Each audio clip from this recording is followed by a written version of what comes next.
صحابہ کرام رضوان اللہ مجمعین کے بارے میں کہا جاتا ہے اصحابی کا نجوم، میرے صحابہ ستارے کے مانند ہیں، ستارے کی طرح ہیں۔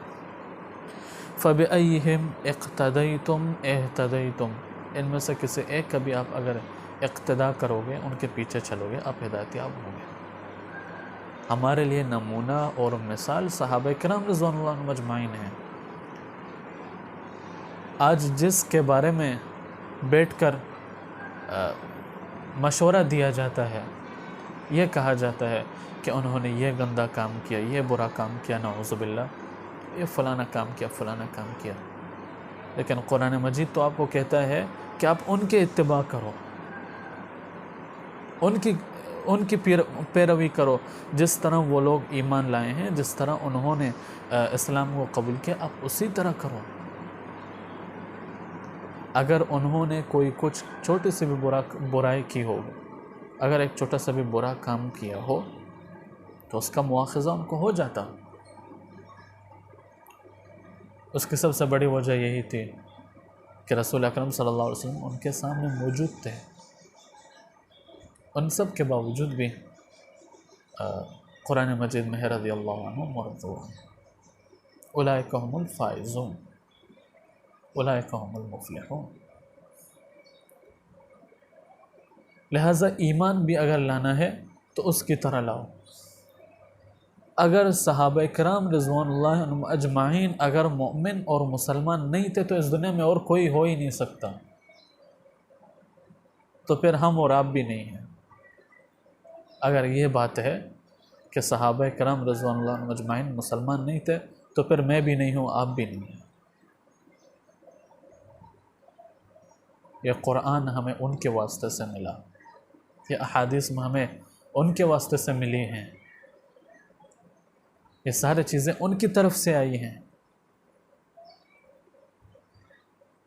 وہ خود بھی مسلمان تھے اور ہمیں مسلمان بننے کے لیے ان کی اتباع اور پیروی کرنا لازم ہے، جیسے کہ قرآن احادیث مبارکہ میں ہے علیکم بسنتی وسنت الخلفاء الراشدین، تم پر لازم ہے میری سنت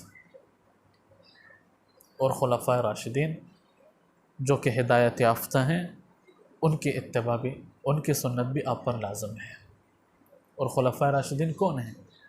سب سے پہلا خلیفہ جو بلا فصل ہے، آن حضرت صلی اللہ علیہ وسلم کا جانشین، ان کا سسر، پورے زندگی کا ہم سفر، یار غار۔ اگر صرف حضرت ابو بکر رضی اللہ عنہ کے قربانیوں کے بارے میں کہنا شروع کر دوں تو گھنٹوں گزر جائیں گے، دنوں گزر جائیں گے، لیکن ان کی جو قربانیاں وہ ختم نہیں ہوں گی۔ اور ہم تو کہہ دیتے ہیں زبان سے تو ہم کہہ سکتے ہیں، لیکن اس کی حالت کیا ہوتی تھی وہ ہمیں نہیں پتا، وہ احساس نہیں ہے نا ہمارے اندر، انہوں نے کیا کچھ نہیں کیا۔ پہلا خلیفہ ابو بکر ہے، دوسرا عمر ہے، تیسرا عثمان ہے، چوتھا حضرت علی رضوان اللہ عنہم اجمعین۔ یہ چاروں خلفاء راشدین ہیں۔ اور یہ خلفاء راشدین کیوں بنے اور ایسا کیوں ہوا کہ اللہ رب العزت نے تمام انبیاء کرام علیہم السلام کے بعد سب سے پہلا مقام حضرت ابو بکر کو دیا، پھر عمر کو دیا، پھر عثمان کو دیا، پھر علی کو دیا؟ کیونکہ انہوں نے قربانیاں اتنی دی، اتنے قربانیاں دی۔ اور ایک بات یاد رکھیں، یہ کبھی مت سوچنا کہ وہ چون کے خلفاء راشدین تھے اسی لحاظ سے اللہ ان کا مقام اعلیٰ ہے، نہیں۔ اگر حضرت عمر رضی اللہ عنہ خلیفہ نہ ہوتے تب بھی اس کا مقام حضرت ابو بکر کے بعد ہوتا۔ اگر حضرت ابو بکر رضی اللہ عنہ خلیفہ نہ ہوتے تب بھی اس کا جو مقام ہے وہ حضرت عمر رضی اللہ عنہ سے کئی گنا زیادہ ہوتا۔ جیسا کہ حضرت عمر رضی اللہ عنہ خود فرمایا کرتے تھے کہ اگر میں اپنی تمام زندگی کی عبادت حضرت ابو بکر کو دوں، اور حضرت ابو بکر اپنی ایک رات کی جو غار میں انہوں نے ایک رات عبادت کی تھی، اگر وہ مجھے دے دیں تو پھر بھی میرے ثواب ان سے کئی گنا زیادہ ہوں گے۔ یعنی وہ جو ایک رات حضرت ابو بکر رضی اللہ عنہ نے عبادت کی، اس رات کے ثواب میرے پورے زندگی کے ثوابوں کے برابر نہیں ہو سکتے۔ بلکہ اس سے بھی کئی گنا زیادہ ہے۔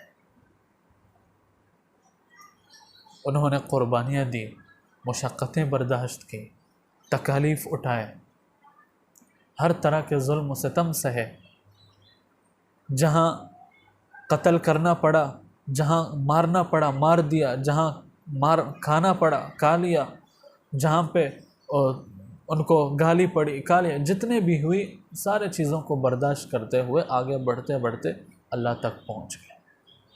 اور آخر میں یہ عرض کر دوں کہ وہ تو پہنچ گئے ہیں وہاں پہ جہاں پہ انہوں کو جانا تھا، یعنی انہوں نے اپنا مقام پا لیا، وہ کامیاب ہو گئے۔